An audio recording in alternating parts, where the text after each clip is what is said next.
Otro tema importante dentro del tema de los hidrocarburos alifáticos son las propiedades químicas que estos presentan.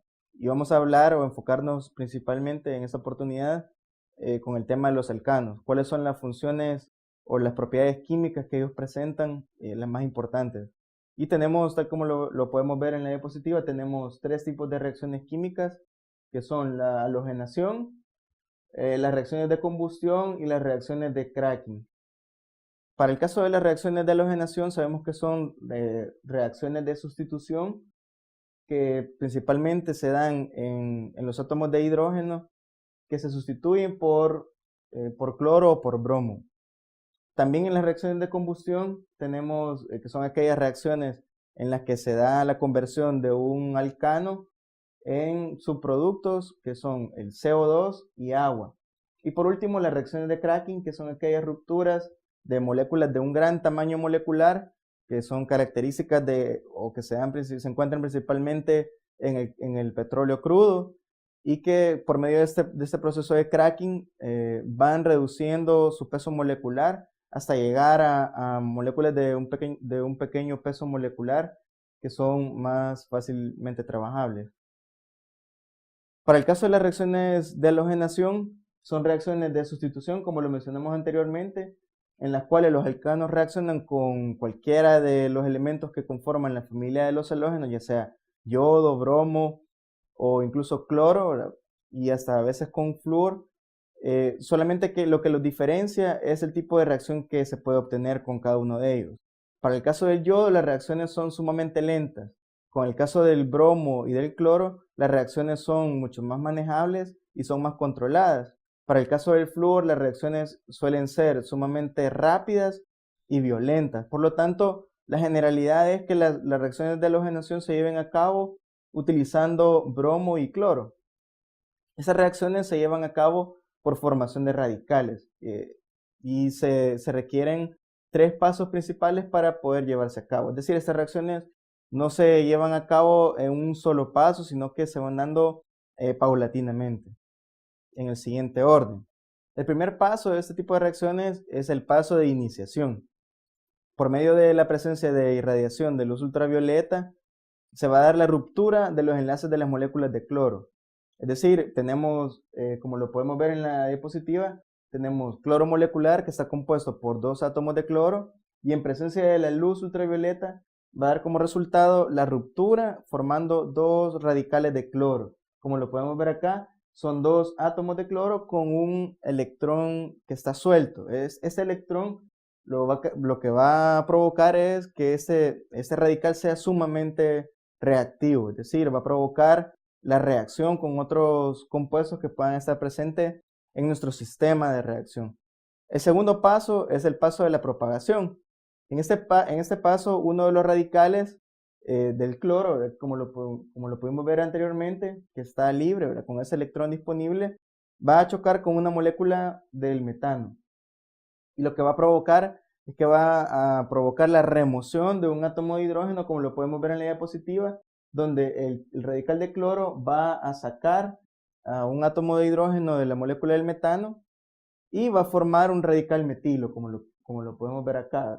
Recordemos que el metilo es nuestra molécula de metano, pero con un hidrógeno menos. Y eso quiere decir que ese hidrógeno que salió de la estructura dejó disponible un electrón perteneciente al átomo de carbono. Este electrón que está disponible le va a otorgar, como lo vimos anteriormente, por ser un radical, le va a otorgar un alto grado de reactividad. Como subproducto y como consecuencia de la interacción del radical cloro con el metano, se va a formar ácido clorhídrico. Recordemos que inicialmente obteníamos dos átomos de cloro que estaban radicalizados y que este primer radical reaccionaba con el metano para formar el ion metilo y ácido clorhídrico. Es decir, el átomo de hidrógeno que salió de la molécula de metano se unió al átomo o al radical cloro para formar este producto que es el ácido clorhídrico. Posteriormente, lo que va a ocurrir es que el radical metilo de nuestra reacción anterior va a interactuar con otra molécula de cloro para formar una reacción posterior. Entonces, nuestra molécula de cloro va a sufrir una ruptura formando dos radicales. Uno de ellos se va a unir al ion metilo y el otro se va a unir o va a quedar como un radical suelto. Entonces, la formación de estos radicales, tanto del radical metilo y del radical cloro, son parte de este paso que es el paso de propagación. Por último, tenemos el paso final, que es el paso de la terminación de la reacción, que consiste en la eliminación de los radicales por reacción entre ellos. Recordemos que dijimos que se formaba un radical metilo, ¿verdad? Y también se formaba radicales cloro que quedaban sueltos.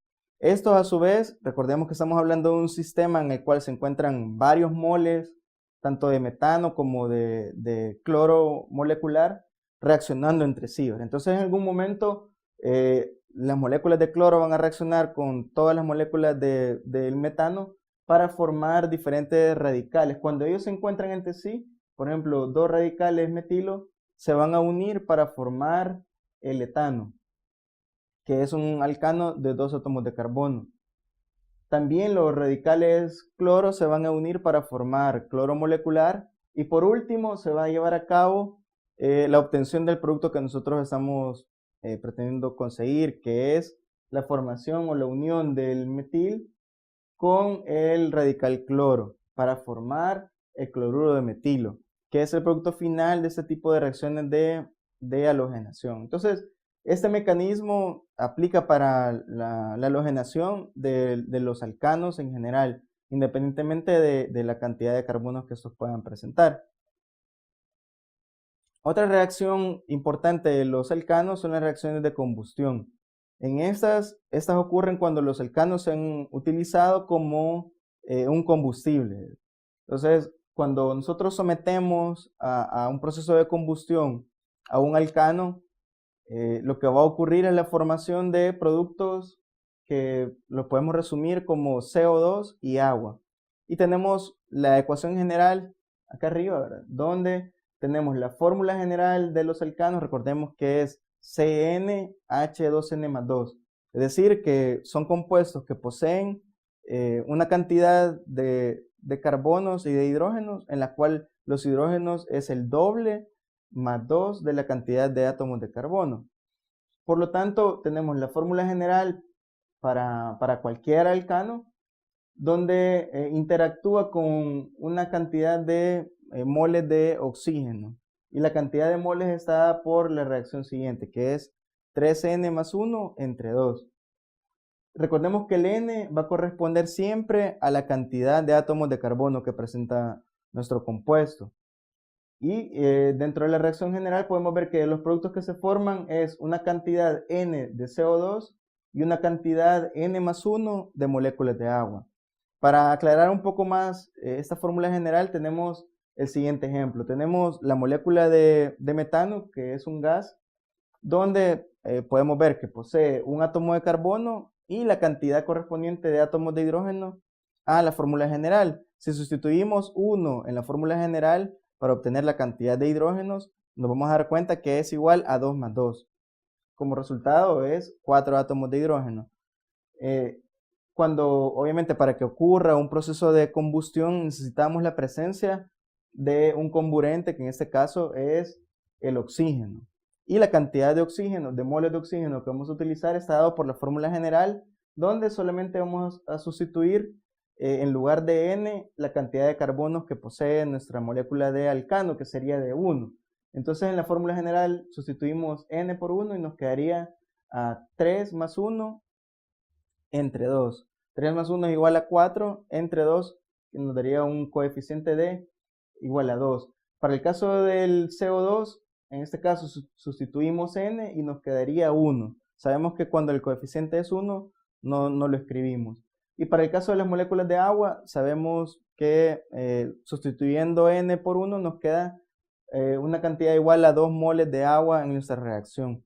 Entonces, esta reacción es una ecuación general que podemos aplicar a cualquier molécula de alcano que sufra un proceso de combustión para obtener de una manera balanceada la cantidad de productos que se liberarían en este tipo de combustión completa.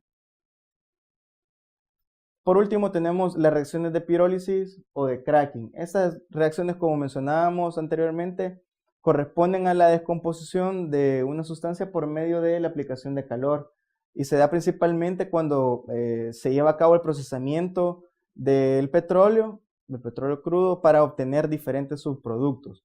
Entonces se produce principalmente el etileno junto a otras moléculas pequeñas de hidrocarburos, ya sean alcanos, alquenos, incluso en poca cantidad, pero algunos alquinos y otros hidrocarburos de otro tipo como los aromáticos. Entonces los alquenos de bajo peso molecular pueden separarse y purificarse por medio de este proceso y son las materias primas más importantes para la síntesis de compuestos alifáticos. Entonces podemos ver los tres tipos de reacciones que sufren los alcanos, que son las reacciones de halogenación, reacciones de combustión y por último estas reacciones de pirólisis.